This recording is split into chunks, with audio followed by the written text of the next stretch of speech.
Welcome back, y'all. So we are going to process some more pinto beans, but I've got my canned tomatoes from my garden that I'm going to use. I am going to basically liquefy this and kind of make a tomato sauce out of it.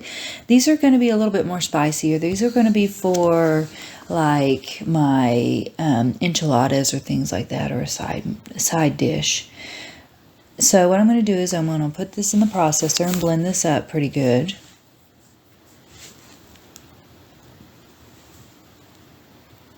And we're going to heat all this up.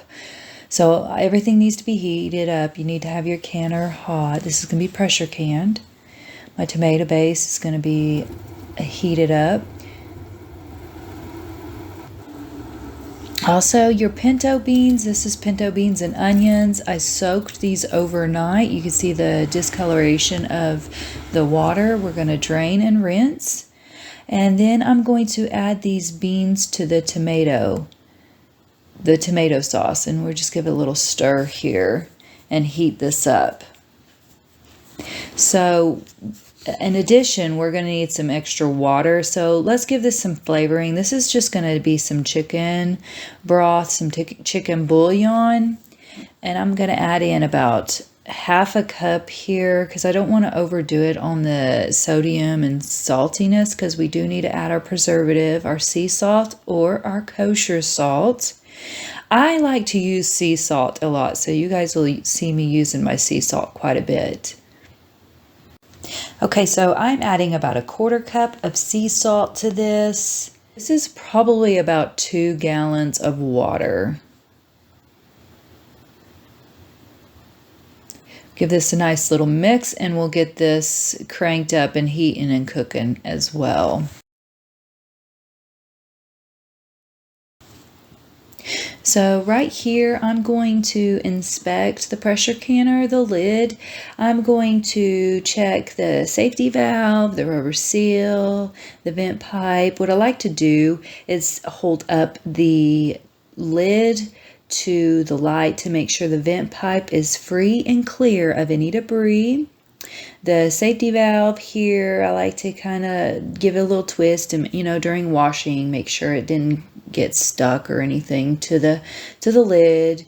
And on the rubber seal here, I'm going to put a little bit of oil around the rubber seal here. And while I'm doing that, I'm going to also kind of inspect to make sure there's no cracks in the seal.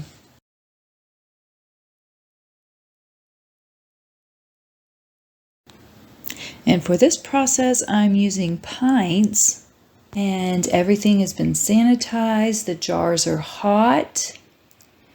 I'm going to add my pinto beans and tomato base, and I'm going to use about a cup to a cup and a half.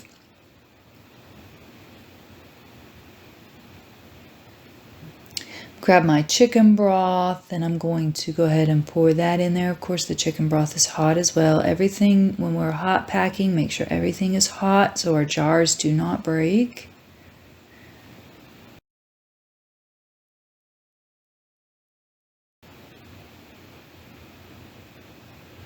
Okay, so now I'm going to take this little tool here and I'm going to just kind of give this a little stir, a little poke to get the air pockets out if there's any.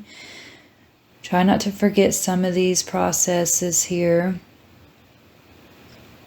And then I'm going to measure this, and I'm going to add a little bit more chicken broth. I'm going to bring this up to give the jars each about a 1-inch headspace.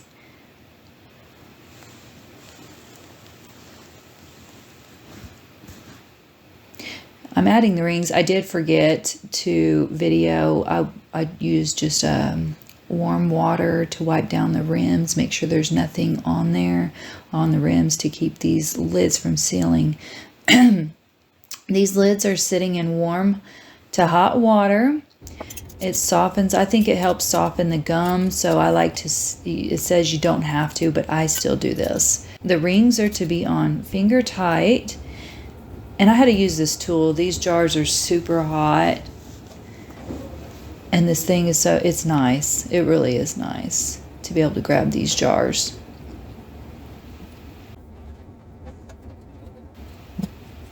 Okay, so now I'm going to add this lid here and start our process. So I'm going to turn up the heat, and whenever we get a nice flow of steam is when we need to vent for 10 minutes. So right here I am venting for 10 minutes.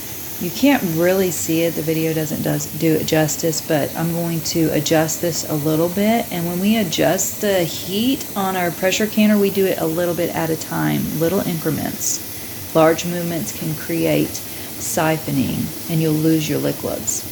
Okay, so now that we're done venting, I am going to add the weight, and for my elevation it's for 15 pounds. And when this starts to jiggle, that's when we start our timing process. For pints, it is going to be 75 minutes.